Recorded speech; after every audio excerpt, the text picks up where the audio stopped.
Good Monday morning. One request that, probably the greatest request a person can make of us, is when they ask us to pray for them. It's a request of need, of desire, of humility.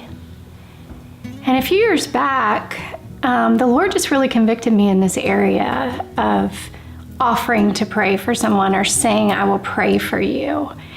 And I really realized, boy, that is a serious statement, and the Lord takes it seriously, and I need to take it very seriously. So to the point that often now when people ask for prayer, I will send my prayer in my response to them via text or email, or I'll pick up the phone and offer to pray with them right there or leave a prayer on their voicemail.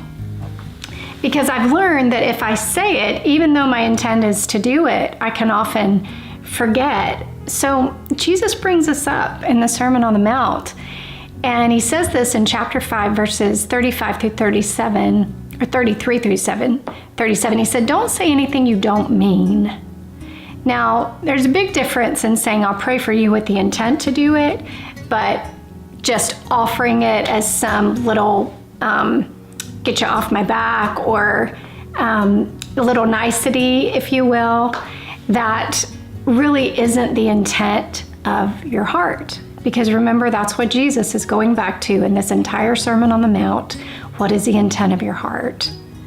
He says, so don't say what you don't mean. This counsel is embedded deep in our traditions, and it was in the Jewish tradition. Remember, he's speaking to a Jewish culture that's lived by a law all these years, and they've had all these written rules, and they've just been kind of checking boxes. And he's saying, no, we're not going to check boxes anymore. This is something much deeper. This is relationship deep. This is doing life in the deep places deep. So he says, you only make things worse when you lay down a smoke screen of pious talk saying, I'll pray for you, and then you never do it, or saying, God be with you, and you don't really mean it. You don't make your words true by embellishing them with religious lace and making your speech sound more religious. It becomes less true. Just say yes and say no. When you manipulate words to get your own way, you go wrong. What Jesus is really saying to us is that our words really do matter. And the heart behind those words really do matter.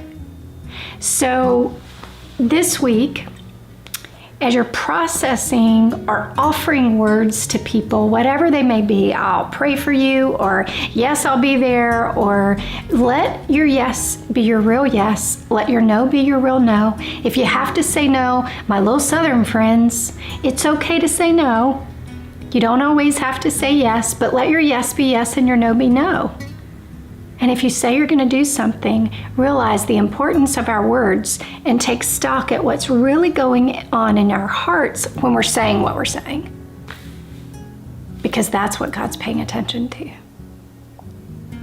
And remember, even the little things matter, but people should be able to trust our word. It matters.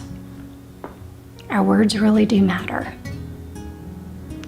So, Father, in this week, make it really clear to us what the intent of our heart is when the words of our mouth speak.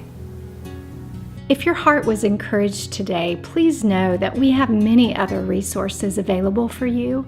You can discover all of those at reclaiminghearts.org.